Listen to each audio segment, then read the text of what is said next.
This is Newsroom on SABC News. Hello and welcome from Johannesburg here in South Africa.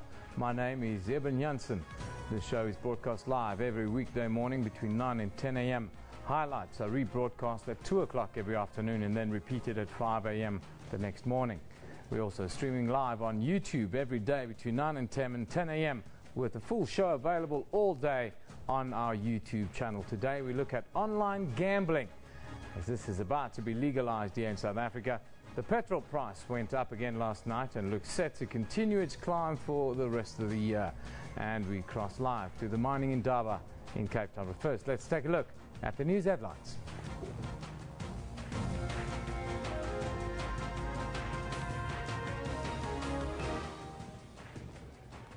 The Association of Mine Workers and Construction Union and representatives of the platinum producers Amplats, Lonmin and Implats have tabled new offers at the CCMA-mediated talks in Pretoria.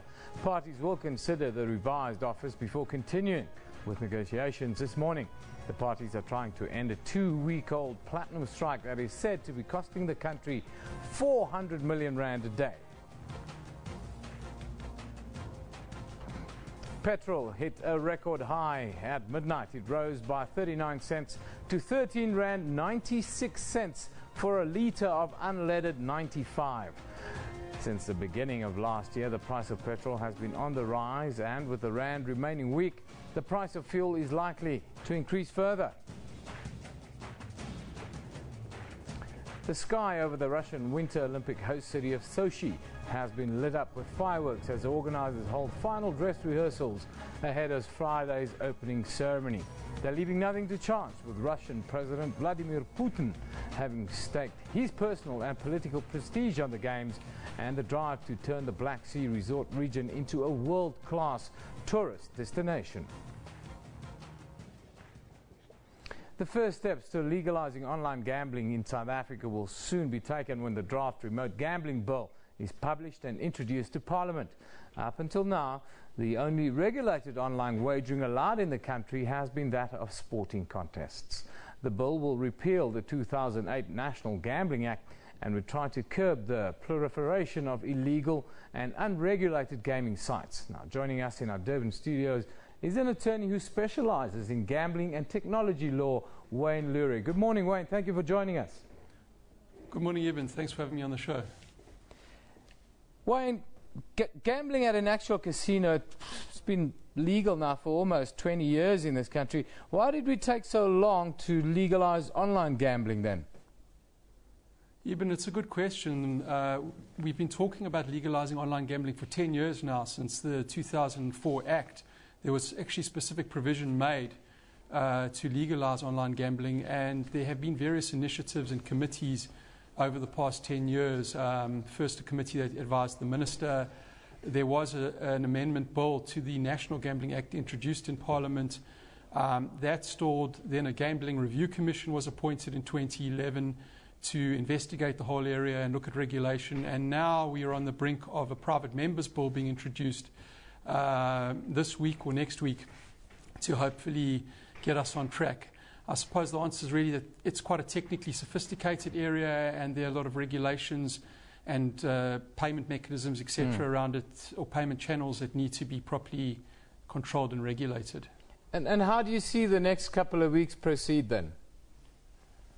Well, hopefully, if all things go well, the bill will be introduced in Parliament, as I said, in the next couple of weeks. But that in itself is not a quick process.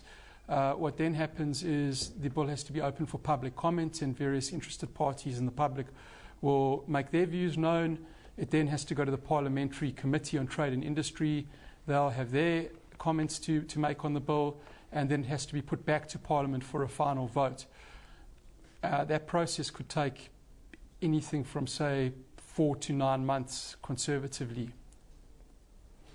I wanted to ask you about poker, especially because we've had a scenario where some poker sites, Silver Sands for instance, they've been allowed to, or I don't know if it's a loophole, maybe you can clear that up. They've been operating within our borders for some time now. How do they manage to do that?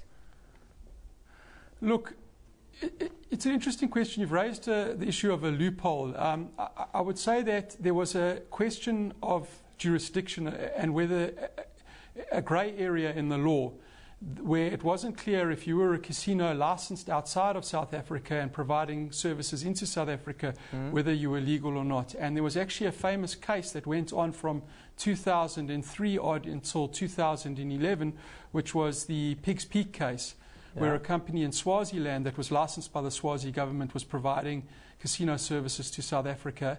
And the argument was that because they were licensed in Swaziland and the jurisdiction was Swaziland, the gambling was taking place there. And various operators, until that matter was settled, and it was finally settled in the Supreme Court of Appeals in 2011, when the court said it doesn't matter what part of the gambling takes place in South Africa. If the player is just pressing the button in South Africa, it's illegal, and there was no longer that grey area. The second answer to your question is that currently enforcement is A, very difficult, and I believe B, very under-resourced.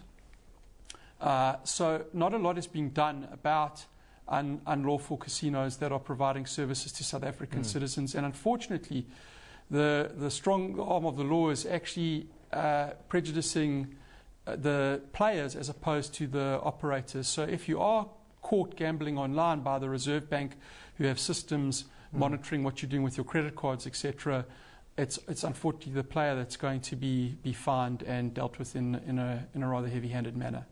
I wanted to ask you about the dealing in a heavy-handed manner, as you say. Has anyone been found guilty of that in South Africa, gambling online illegally? And then what sort of charges do you face, and what sort of punishments would then be or has been meted out in the past? Look, the straight answer to the offence part of the question is that you can go to jail for 10 years or be fined 10 million rand. Unfortunately, no one has been charged or been convicted as far as I'm aware. However, there's another element to this which I mentioned briefly a few seconds ago, is that if you're caught with your credit card online, you're contravening exchange control regulations. A, you're going to be fined on that front, and B, there's a provision in the Act that allows, the current National Gambling Act, that allows the National Gambling Board to seize the proceeds of your gambling.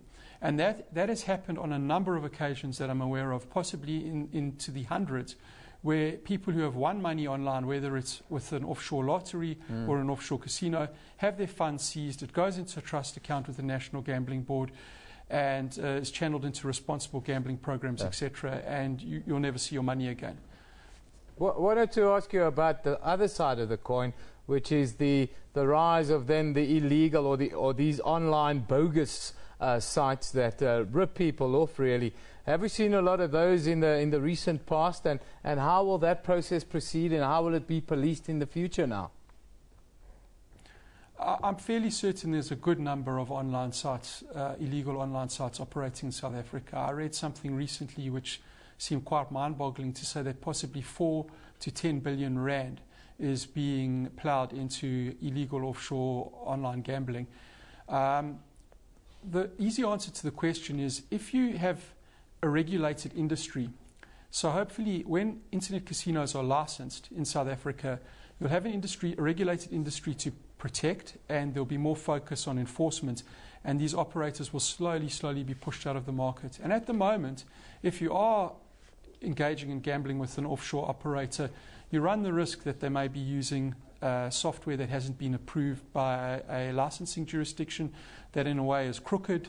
You run the risk that you may not get your payout if you win a huge amount of money, and you further run the risk that even if you do get your payout, it's going to be confiscated by the National Gambling Board. And unfortunately, as I said, the enforcement activities at the moment are very low and focused on the player. And to a large extent, the authorities have a difficult time in enforcing against an offshore operator who may actually be licensed in another jurisdiction, because it involves all sorts of cross-border type of issues. You might have to try and extradite somebody to South Africa to stand trial. So it seems easier to focus on the player. Although the banks have been roped in and have been warned that if they found processing these transactions, they are subject to heavy fines. And I suppose that's one measure of enforcement that's been taken.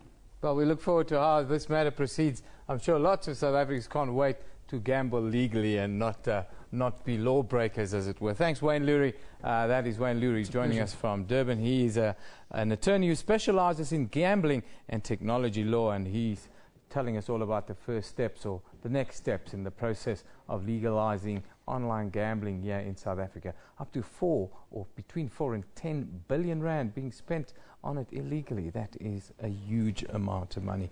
We move on. The petrol price has increased with another 39 cents per litre at midnight last night, taking the price to just short of 14 rand a litre. The latest increase is mostly due to a recent sharp drop in the rand-dollar exchange rate. It follows a similar hike in December and another in January. Today in studio to talk about the hike, we are joined by Alex Smith from First National Bank. Thank you and good morning. Good morning, Evan. How are you? Very, very good, thank you. Unfortunately, it seems that whenever anybody who knows anything about money comes into the studio, we have bad news. Is that the case in South Africa at the moment? It has been a tough start to the year for the consumer, that's for sure. And last year was also a pretty difficult one. But as you say, we've had 3 consecutive petrol price increases now, almost a rand worth of petrol price increases over the last 3 months. And add to that the repo rate increase at the end of last month. It's certainly been a little bit of a tough period for the consumer and for the South African economy. The sad news is, though, that it's not going to end in a flash. It looks like we've now gone into a phase where the consumer will have to tighten their belts a little bit and maybe use money a little bit wiser over the next year, even 2 years maybe. Absolutely, that's right. I mean, that's what the interest rate hike was all about, really, is the South African Reserve Bank is basically saying to people, you need to save more and you need to consume less. And that's really imperative at this point in time. And the Reserve Bank has been saying that for some years now, since the interest rates were as low as they were from 2009 onwards, that it's necessary to actually use that opportunity to pay down debt. And unfortunately, some consumers haven't done that, and now they're starting to feel the pain with the slightly higher interest rates. At the pump, though, it really hits in the pocket. I mean, I filled up my tank yesterday, and it was just over 850 rand, which felt very, very real. Yeah. Can we expect more increases over the next 6 months, and will it get a lot worse before it gets better? I would expect perhaps a couple more increases in the short term. Certainly, the rand is looking quite vulnerable at the moment. Remember, the rand averaged about 10.86 last month, and it's sitting at about 11.20 today. So if it stays around these levels, we can certainly expect another increase at the beginning of next month. But I do expect the rand will strengthen towards the end of the year. So hopefully, we'll get a bit of a reprieve in the second half of the year. Some economists, Mike Schuessler, told me the other day he thinks that we might be up to around 15 rand to the dollar by the end of the year, and the prognosis is not good. Well, if we get to something like 15 rand to the dollar, what do you guesstimate? What would our petrol price look like? Sure. Well, it would depend also on the oil price at that stage. Wow, 15 rand seems quite extreme to me, but if it did get to 15 rand, we could probably expect to add perhaps another 5 or 6 rand onto the petrol price. 5 or 6, almost 20 rand a litre. Possibly, yeah. But I don't think, well, it's certainly possible, but I don't think it's likely.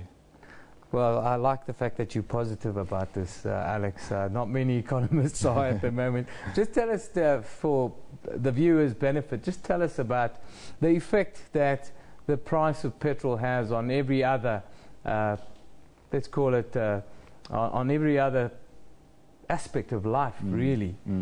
The interesting thing about the petrol price is it's almost like a consumption tax. You can think of it like that, because petrol is a grudge purchase.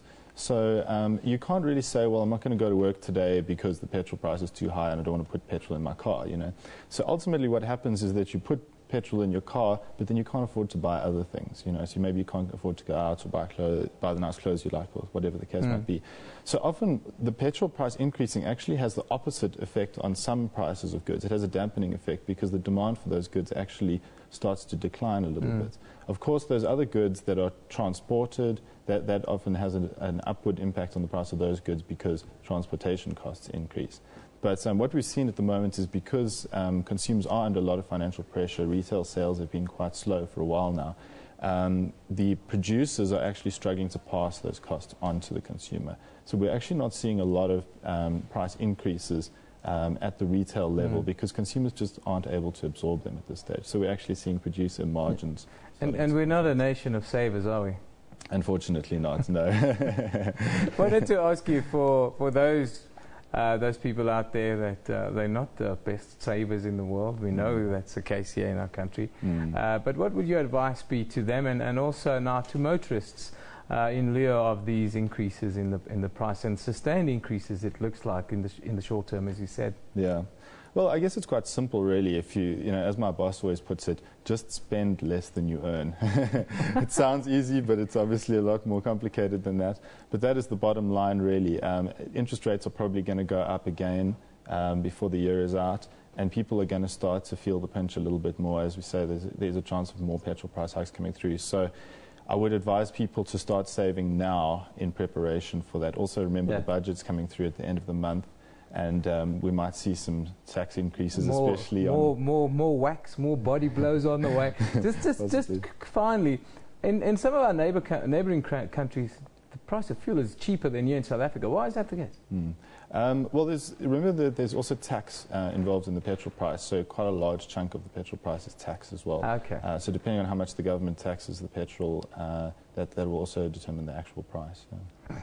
The beatings will continue until morale improves, is what my boss normally says.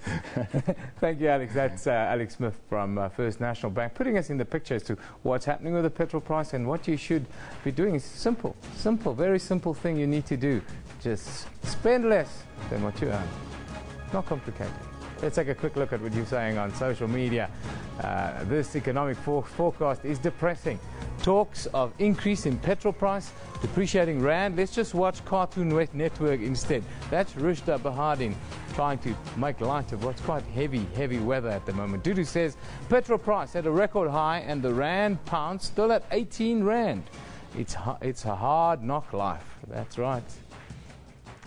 Belinda Mountain says, great, petrol price has increased nearly 100% since I moved back to South Africa from the UK in 2009. That is beyond ridiculous.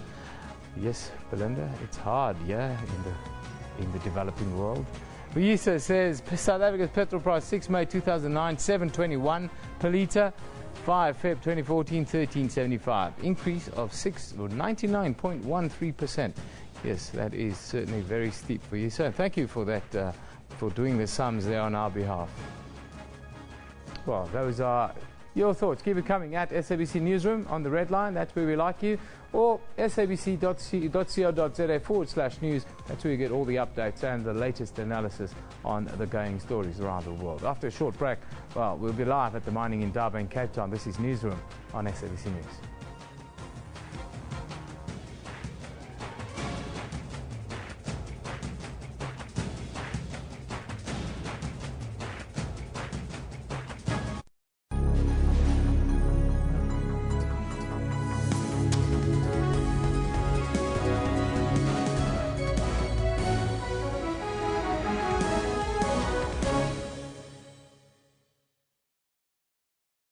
I vote SA. Why do you vote? My vote is my voice. Voting is still the most critical voice any citizen has. Ik vote want is bevangen. You vote. Kan vote in, do the right thing. I want to use my voice. Choice is what I have. Any citizen has. If you don't vote, you can't complain. Vote South Africa. I am voting. Why? What's your why? Look. Gonna get a free day, come on. Nice. IEC. I vote South Africa.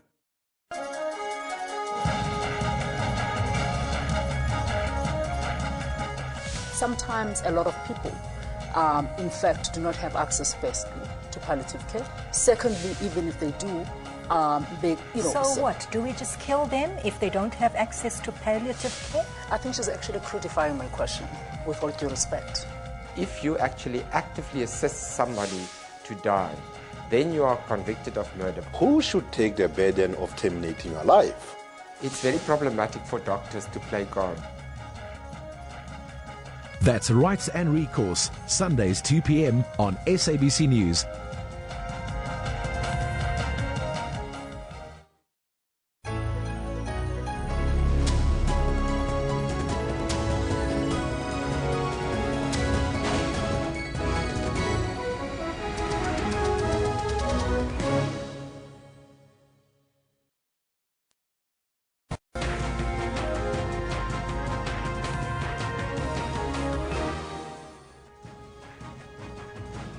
Welcome back. You're still with Newsroom here on SABC News. Mineral Resources Minister Susan Shabangu has assured investors that government is doing all it can to ensure that South African mining is open for business. Formally opening the 19th mining indaba in Cape Town, she said government was spending billions to jack up infrastructure.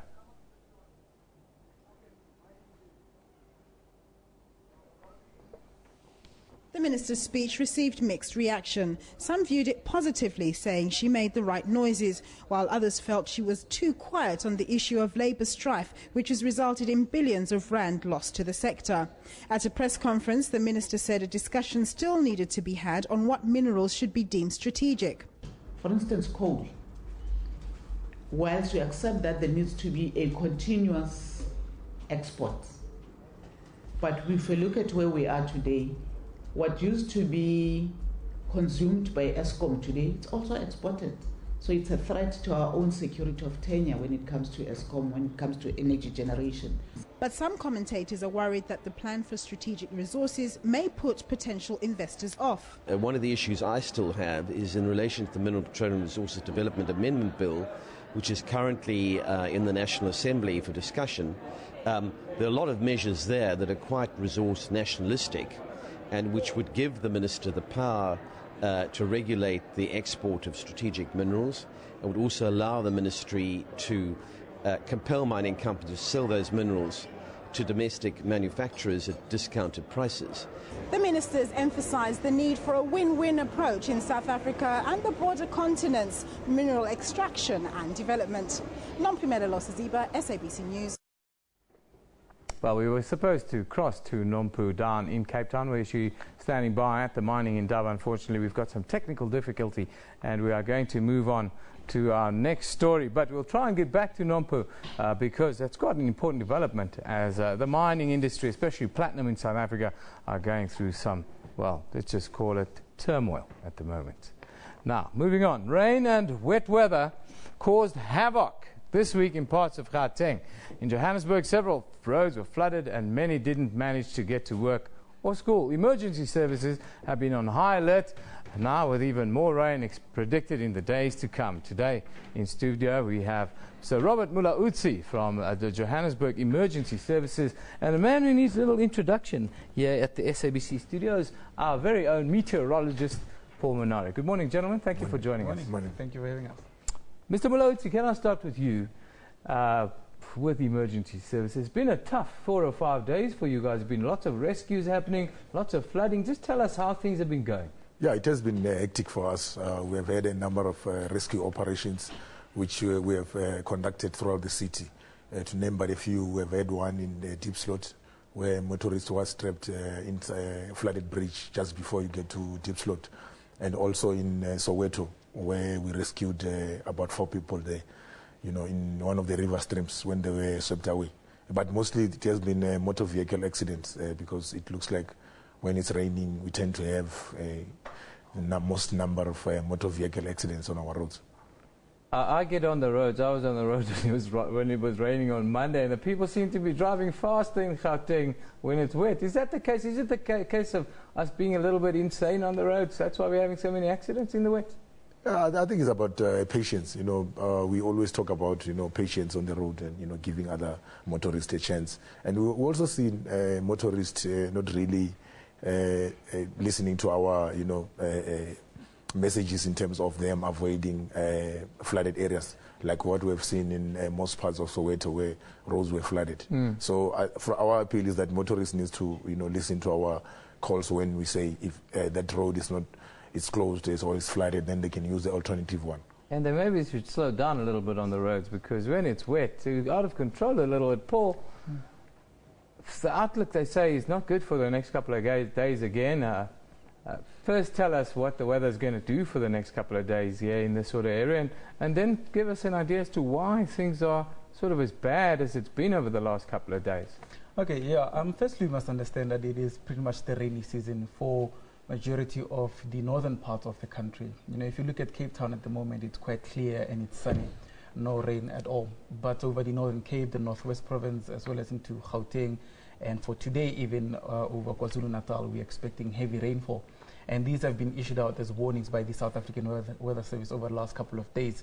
And you've also seen some activities with some severe thunder that has been experienced in places such as the Free State, as well as here in Gauteng, and also some of it moving towards the Northwest Province. And for the next couple of days, yes, we're still expecting more rainfall.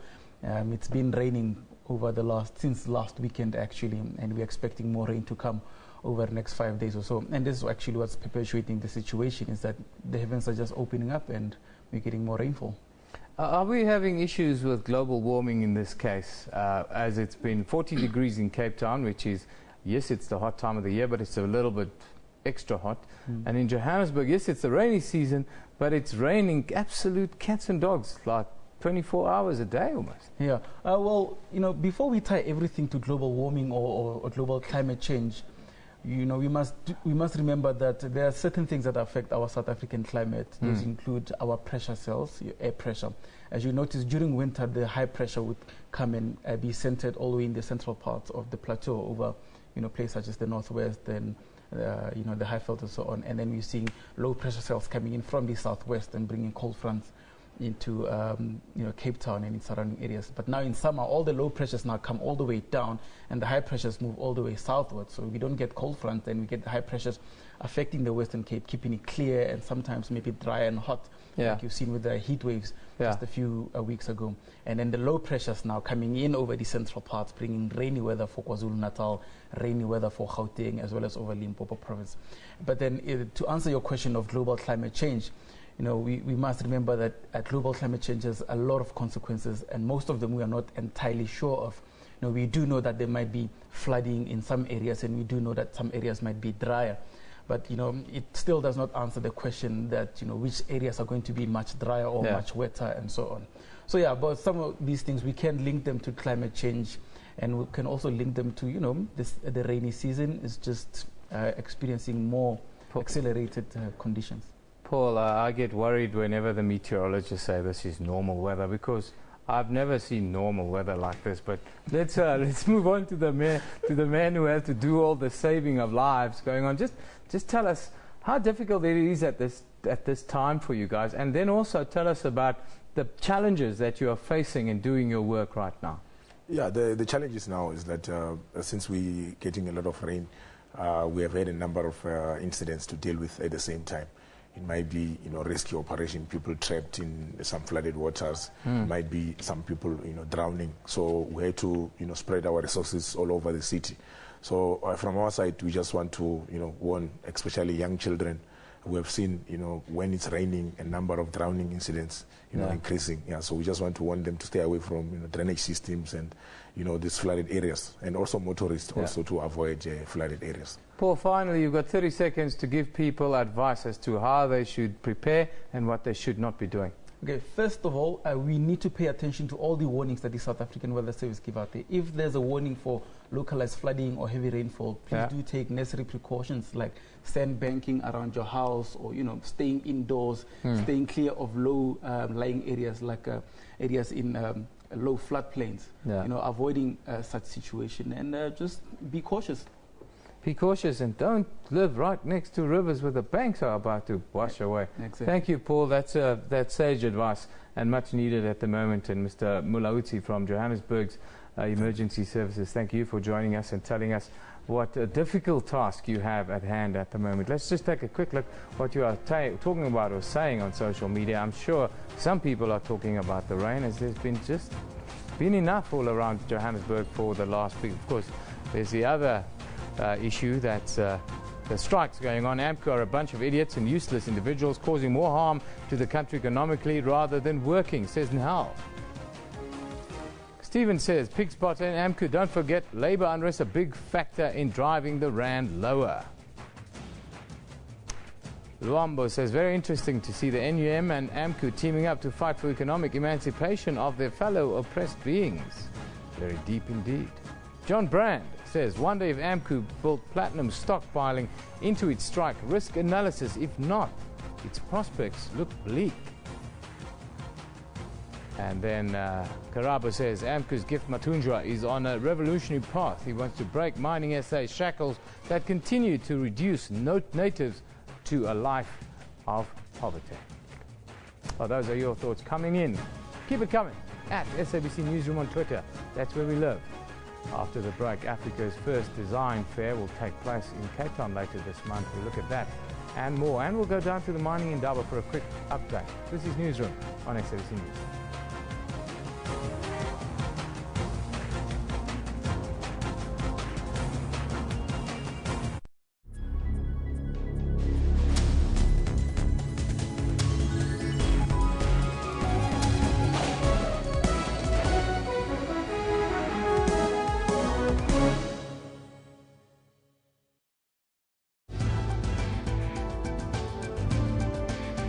How does then media balance those two, responsible reporting and also keeping it factual?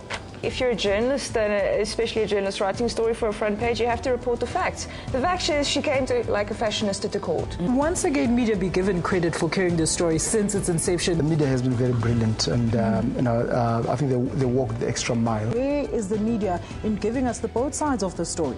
One of the issues with e-tolls is that it really has been a hard news story. And so I can understand why social media has been so effective, because breaking news is digital. And so we're going to get breaking news on that platform and then move into the other platforms of media coverage. That's Media Monitor, Sundays at 9 a.m. on SABC News.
Welcome back. You're still with Newsroom here on SABC News. Good morning to you. If you've just joined us, let's take a quick look at the stories in the headlines.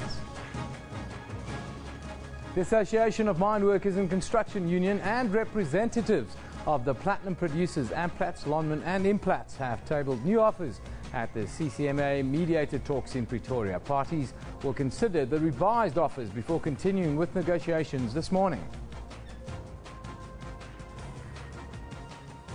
Petrol hit a record high at midnight. It rose by 39 cents to 13 Rand 96 for a litre of unleaded 95 octane. Since the beginning of last year, the price of petrol has been on the rise, and with the Rand remaining weak, the price of fuel is likely to increase further. The sky over the Russian Winter Olympic host city of Sochi has been lit up with fireworks as the organizers hold final dress rehearsals ahead of Friday's opening ceremony. They are leaving nothing to chance, with Russian President Vladimir Putin having staked his personal and political prestige on the Games and the drive to turn the Black Sea resort region into a world-class tourist destination.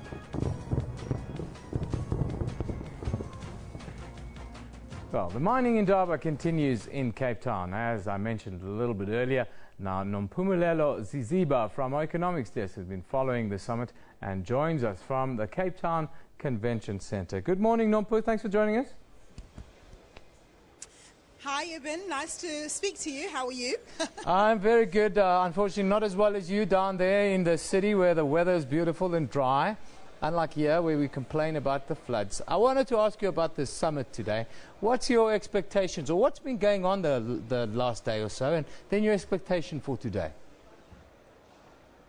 All right, well, there are about 7,800 delegates that have paid up to come here, so one would presume that they came through, or they're coming through. So it's a very busy environment. Obviously, there's lots going on, lots to discuss in terms of investment in mining, in the mining sector, health and safety.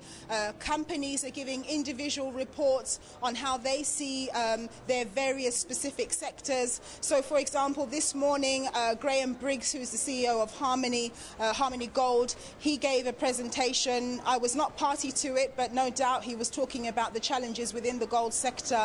And also a bit later on, Sipho Nkosi, or a CEO of Exxaro, he'll also be speaking to an audience of delegates. So you've got some company reports. A bit later on, you've got African ministerial forums.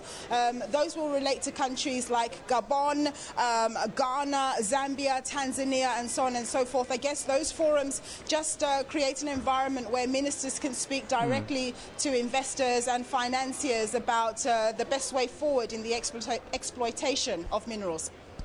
Now, the minister delivered the keynote address there. It's been reported that it's been received in a good spirit. Is that the case? And can you tell us about that, if that is the case? Yeah, look, I mean, one of the things that was mentioned in the report that I filed yesterday was that, you know, she made the right noises. You know, she told investors what they want to hear.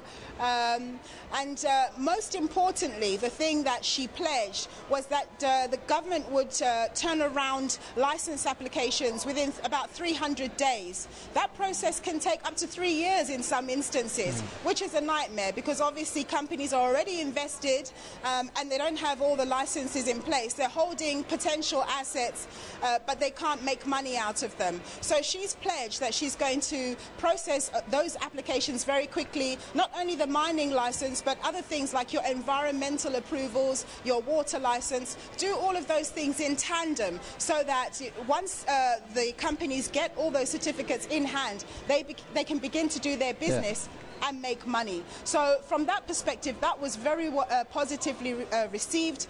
But there was a feeling as well by some analysts that she was too quiet on the labour unrest in South Africa, almost seemingly ignoring it. And of course, it's cost billions and billions of rand to the sector and the economy at large. That's the big elephant in the room, I suppose, that's not being spoken about. Tell us about the reaction of those attending, or those that you've managed to talk to, about the unrest and the supposed loss of up to 400 million rand a day on the Platinum Belt.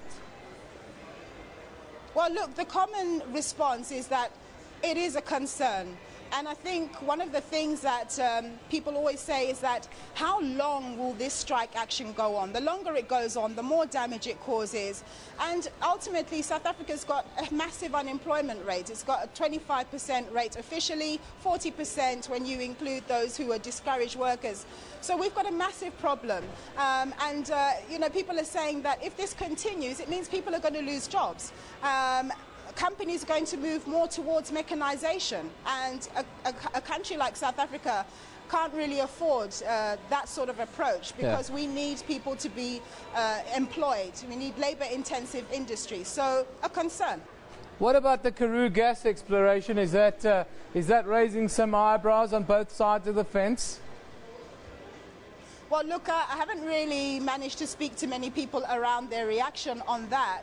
But certainly it was a bit of a surprise that when the minister spoke about it in very positive terms, like it's going to happen regardless. She talked about She talked about having put out draft regulations in November for public comment. And basically saying that she would be going around on a workshop around the communities that could be affected by fracking, saying that those would be taken into account. But it sounds like it's just a process, but it sounds like it's pretty inevitable that we will see fracking take place and the exploitation of shale gas. Nompu, finally, the Zimbabwean delegation, are they talking about establishing a refinery there? What's coming out of that camp? Sorry, they're talking about establishing a refinery. A refinery, and apparently it's raised some eyebrows when the Zimbabwean delegation all talked about establishing a refinery back in Zimbabwe. An oil refinery? Yeah. Nothing on that? I haven't heard much about that, no. Okay, well, there you've got some homework now, Nompu. Go out and do some homework. We'll come back. I'm going to go do my homework. Thank you for joining us today, Nompu. As always, stunning to talk to you. And enjoy Cape Town. We miss you up here in Johannesburg already. That's from our economics desk, Nompumelelo Ziziba, giving us a little update from the mining in Daba down in the mother city. Moving on, the case of Northern Cape ANC leader John Block and his co-accused who face charges of fraud, corruption and money laundering will continue in the Kimberley High Court today. Block, two other provincial ANC leaders, Alvin Boertes and Yolanda Botha, and Trifecta director Christos Scholes have pleaded not guilty.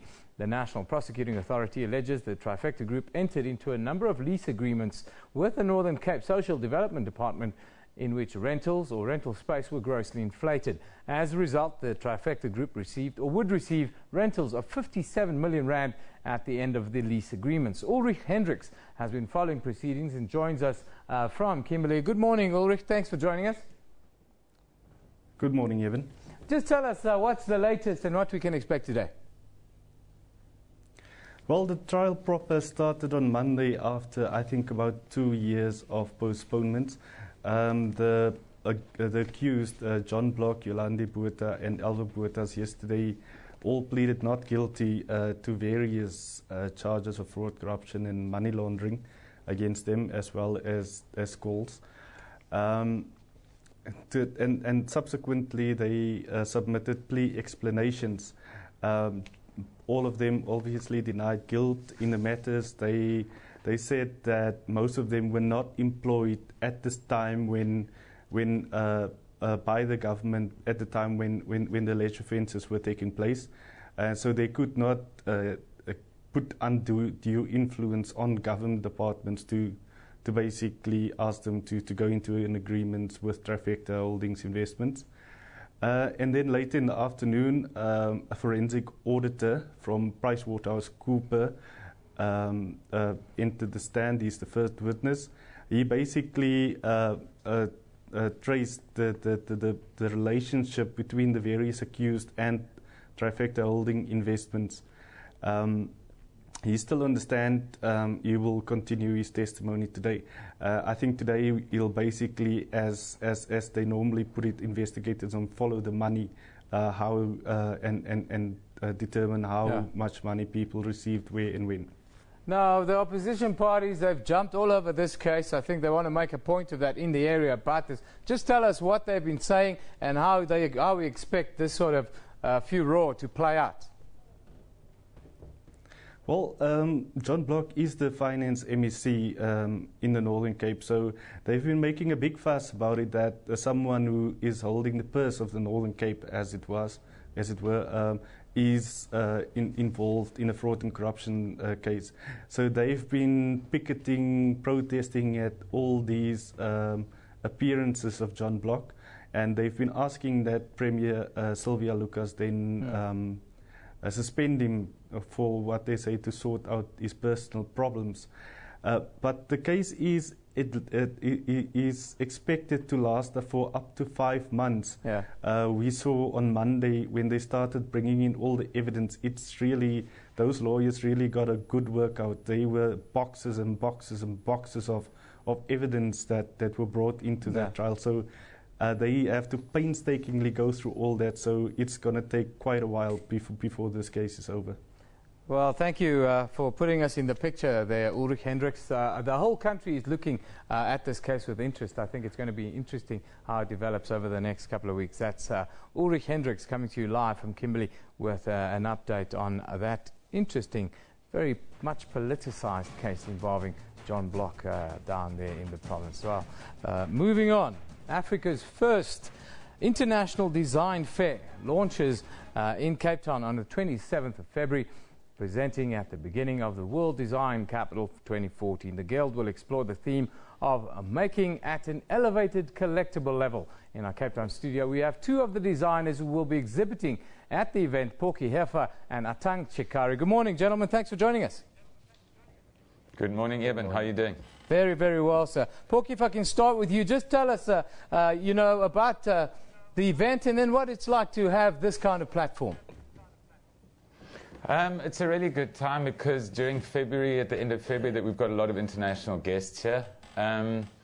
Usually we have to travel pretty far to go and show our wares overseas in these design festivals all over the world. And literally it takes a lot of time, a lot of money running around. But for once, people have realized that South Africa is actually a player in this field and international galleries are coming here to South Africa. I think for one thing, it's going to show the international designers and sort of connections to design what talent we do have in South Africa and the amazing abilities we have here. I've completely forgotten my thought. No worries. The other thing is, for the first time, South Africans are going to be able to see our work. Yeah. Usually we take it overseas, it's in a box, it's wrapped up and everything. No one gets to see what we are presenting overseas. Yes, there are internet sites that show it, there's blogs and some pictures in the press, but for once South Africa will really be able to, and especially Cape Town, will really be able to come and see the work that is being put out there on the international stage. If I can move on to Atang there, just tell us, Cape Town, design capital of the world, how does it feel hearing those words and then being a designer in the mother city and being quite young as well? You can hear me, Atang? Oh, are you... Atang can't hear me. Okay, I'll speak to Porky then, Atang. You'll have to translate for you, all right? No, we're back now. We're back live now. Yeah, just tell us, design capital of the world, Cape Town. What is it like to be a designer in Cape Town now? It must be very exciting times. Well, it is. I mean, just like Porky said, a lot of our work, especially the bigger stuff, it goes outside South Africa and that. So for people that are local to see what we are doing and what we can, it's a great opportunity for us, and we're going to express and show as much as we can so that people don't just see the smaller stuff that we make, but even the stuff that is well designed, just like it is World Design Capital. There's people coming from Italy and all sorts of countries as well throughout the year to come and see what we're doing. So for South Africans, especially Cape Townians, like he said, to actually see what we're doing, it's more than a great chance. It's like the one opportunity to show the best between the best that come from the world as well. Porky, I wanted to ask you about how, I mean, I know it's not a loaded question being a designer, but how do you feel our guys, our local designers now compare to the rest of the world? There's a lot of sort of levels to that question. The one thing that we do have in South Africa is a difficulty with production. I think traditionally design versus limited edition design and art, Design, you basically compete on a functional level, but also on a price level. That's why we led to sort of industrialization and the mass manufacture, because you can compete on a price level. In South Africa, we don't really have the production facilities or capabilities. You've seen what's happening in mining. Labor is one of those issues. So we tend to do a sort of more limited edition, a smaller run, which unfortunately has to go for a little bit of a higher price. But I think once we understand that category that we're working in, we're really good. If we're talking about competing on a mass manufacture, low cost, we're not doing very well at all, and we can't compete with the world. It's a difficult situation now. I mean, you can see what's happening with the economy around the world. Everybody's saturated. Everybody's looking for new markets. The one positive we do have in South Africa is I don't think our real market has realized what we have in South Africa. We had Proudly South Africa for a couple of years, but that's really disappeared. I haven't seen that anywhere. Australia, buy Australian. That really changed the economy in Australia. I think this is the one opportunity for South Africa to look within and start putting the money back into our economy rather than working with a cheap import. Started working with something that gives us pride, but also, as I say, strengthens our economy and then sort of can get us in a better position with labour for the future. Atang, final question goes to you, my friend. Is it affordable for South Africans, the kind of stuff that we see you guys develop? Can the man in the street afford it, or is it just a little bit of cut above? Well, it depends on the person themselves. I mean, all of us have different things that we like and we admire in that. And with the prices that we have things that, I'll say, for example, for South Africans, yes, they are affordable. And when you take them outside, you know, there's this extra 20% that you put in. So rather than doing that, you know, try and look at what's inside South Africa as well. And, you know, a lot of people look at the American or European type of stuff, but we are here and we've been doing things for a long time. So instead of trying to get something that you're going to have to pay import tax and all those type of things, get something that's local. And the nicer thing with that is we are here as the designers, and you can actually come to us and say, you know what, can you do a commission that will look like ABC things as well. And it's easier if you do that than rather going to, well, some designer who will be making the price like it's so exuberant that you can't even look at the furniture that you want to actually make. You know, so in a way, yes, it is. Even with all the things that are coming up as well, you know, it's just about talking to a person and seeing how you can work with them as well. Wow, fantastic. Thank you, guys. Thanks for joining us this morning. Of course, Africa's first international design fair launches in Cape Town on the 27th of February this month. Of course, these are two of the designers who will be exhibiting there, and we implore you to go and have a look. It's really something worthwhile watching. Porky Heifer on the left and Atang Chikari, just two of the local designers that are making a splash. Thanks, guys. That's where we leave it. You've been watching Newsroom on SABC News. This show is broadcast live every weekday morning between 9 and 10 a.m. from Johannesburg in South Africa. Highlights are rebroadcast at 2 every afternoon and then repeated at 5 a.m. the next morning. We're also streaming live on YouTube every day between 9 and 10 a.m. with a full show available all day on our YouTube channel. You're watching SABC News. This is Newsroom. We love it in the morning.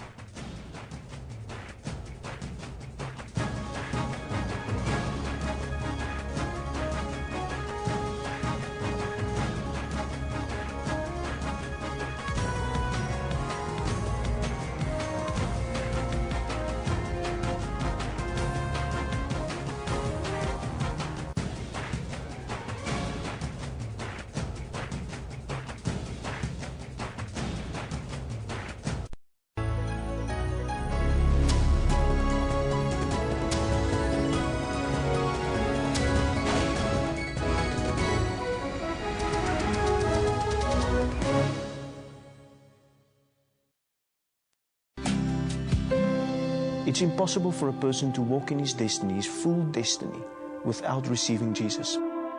When we are born, we embark on a journey, and that journey is to find God. Francois de Jager's journey from a troubled little boy to the pastor of a dynamic young evangelistic crusade called Salvation 10 began at an early age. I can remember when I was a very little boy, my father was an alcoholic and my mother had an affair with another man. I got so confused, I was left empty. Because of that split up with my parents, this emptiness just got bigger and bigger, and I became more aware of this emptiness in my heart. Francois' misguided attempt to fill the void in his life was to start smoking. He was only 7 years old. If I start smoking, that will sort out that emptiness and that search in my life. And then by the age of 13 or maybe going on to 14, I was addicted to alcohol. I was an alcoholic. I also got expelled from school because of alcohol and drugs. To make a very long story short, I ended up on the street because nobody ever wanted me. Nobody, because I turned out to be this washout in their eyes. Francois ended up staying with his father, who himself was staying with some friends. Francois continued in his drinking ways, and it all ended badly one night. I don't know how to describe it. People afterwards, after the whole event, told me I ran around and wanted to grab the children and say, I'm Lucifer, I want the children. I really wanted to be violent against my father. And the person whose home it was, he came to me and said, Francois, I don't agree with this behavior. I give you 10 minutes and then you pack your bags and you're out of my house. I turned around and I went to the kitchen and I got 2 steak knives. And I really wanted to kill this man. He phoned the police, and about 10 or 15 minutes after that, the police were there, and I went to jail for attempted murder. But miraculously, like many parts of my life, I don't know how it works, but miraculously, I got released without any charges or anything. And once again, I landed up on the street. I started really to go into more drugs and more alcohol. I was just sleeping on the street. And there was this particular couple, a young married couple, and somehow they heard about me, and they had compassion on me, and I believe that's the Holy Spirit. And they said to me, Francois, we will give you a place to stay. We will take you from the street on one condition: you must go for a rehabilitation course. Francois' resolve didn't last too long. He was back to his old ways. When he got home one night from drinking, the couple were waiting for him. They just looked at me with tears in their eyes. Obviously, I was too drunk to feel sorry. I said, well, this is the way of life. And they decided that they will invite me to go to church with them the next Sunday. I had absolutely no desire to go to church. I didn't know what to expect. I was very, very nervous. I knew nothing about Christianity. As I was sitting there, they started praise and worship, and then the preacher came on the pulpit, but he didn't preach. He was just standing there with a mic in his hand and closed his eyes and with one of his hands in the air. I was confused. All of a sudden, in this very quiet atmosphere, the youth started to jump up with flags, and they started running around, and people started singing spontaneously, praising God and worshiping God. What happened next changed Francois' life forever. All of a sudden, I was cut off from all that activity around me, and this invisible force was with me. But I could hear it in my heart and in my mind. I could hear a voice saying to me, Francois, my name is Jesus. I love you. I died for you on the cross. If you leave this church building today without making a decision for me, you don't have long to live, and you're on your way to hell. In 3 seconds that morning, Jesus did for me what no person could do for me in 3 years, that no drugs could do for me in the 7 or 8 years that I used it. It was truly a miracle. Over the next 2 years, Francois would study theology and become a youth pastor. Along the way, he met and married his wife, Armandi, but he felt a need inside, a passion that wouldn't sleep. There's one particular night we couldn't sleep, Armandi and myself, and I said, well, let's go and pray. And I can remember we prayed for an hour, but it felt if I was praying against the ceiling. I got so frustrated, and I said that to the Lord in my prayer. I can remember all of a sudden, the Holy Spirit was in that room. And I felt in my heart, the Holy Spirit said to me, where are those evangelists that will bring in the harvest of young people of this generation? And that's when we started Salvation to Every Nation, focusing on youth evangelism. Our main thrust is what we call Reload Youth Conferences. It's a big mass crusade focused on young people. And the reason we call it Reload is because this generation of young people is empty and they need to be reloaded. Not with any junk. They need to be reloaded with the love of Jesus and the power of the Holy Spirit. We try to go indoors to make it more youth-friendly. Many churches struggle with how can we get young people in the church. And then I realized, Jesus had to become a human being in order to reach humans. And for us to reach young people, we must come on their level. We package the message in such a way that the young people feel comfortable with, and that they feel at home, and they feel relaxed. And as soon as they feel relaxed, they can listen to the gospel in such a way that they can relate to it. I speak to the young people about what's happening in their lives, and the way out is Jesus Christ. There are scary statistics on the Salvation 10 website, statistics that Francois has attained from institutions like Stats SA. But isn't all about the numbers? I'm not moved by stats, I'm moved by faith. It's not about the numbers. But we must always remember that Jesus died for the whole world, but Jesus also died for the individual.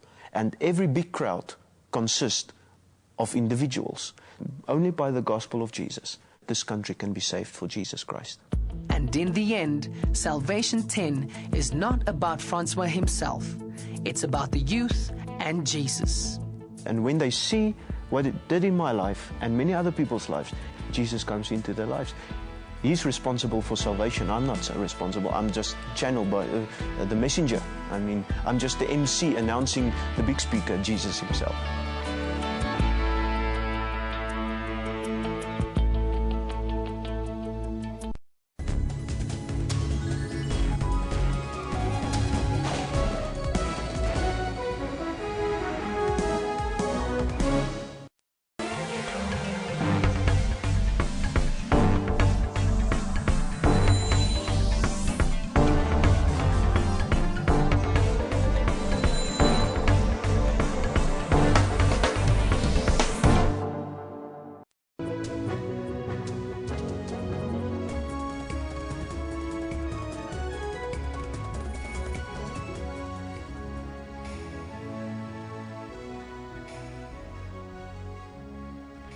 It's 10 o'clock Central Africa time on the 5th of February 2014. Nda, Sunny Bondani, Jumbo Africa, good morning and a very warm welcome to AM News. This is SABC News 24, Premier News program here on DSTV channel 404. You better stay with us. We'll